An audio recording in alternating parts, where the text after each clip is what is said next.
د کندوز ښار په یوه څنډه کې دا د خټکیو هندوانو هټۍ ده.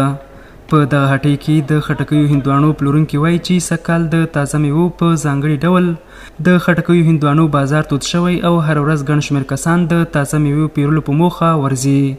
دوی دغه راز له هغو ځوانانو چې بهر ته د کار لپاره ځي غوښتنه کوي چې په هیواد کې کار وکړي ترڅو د کار او روزګار ترڅنګ هیواد ته هم خدمت شوی وي.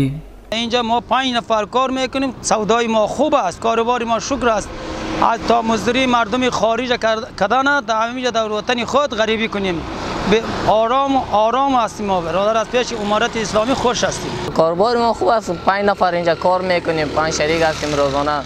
و فرق میکنیم باز رو 10,000 باز رو تا 20,000 22,000 15,000 دخل می روزی باز روز رو 1,000 هم میمونه، فی نفری 500 400 300 هم روز که نمونه روز 300 میمونه.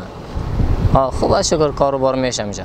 بل لور ته بیا د خټکیو هندوانو پیرودونکي د نورو ولایتونو پرتله د کندوز خټکي او هندوانې د خوند له اړخه غوره بولي او زیاتوي چې سږکال یې بیې هم مناسبې دي. سږکال شکر د الله ده چې د کندوز حاصلات ډېر ښه روان دي او د کندوز حاصلاتو کې خټکي او هندوانې دا شیان ډېر ښه دي او په بیې باندې مناسب دي او نسبتا د نورو ولایتونو د کندوز خټکي او هندوانې په خوند باندې برابر دي. ما اینجا آمدیم خربزه گرفتن از دیگه ولایت کرده. این خربزه بسیار شیرین و خوشمزه است. ما چند باید در خانه و تربوز خربزه میبرم. دا په داسې حال کې ده چې سږکال د کندوز په کچه د خټکیو هندوانو په حاصلاتو کې د پام وړ زیاتوالی راغلی.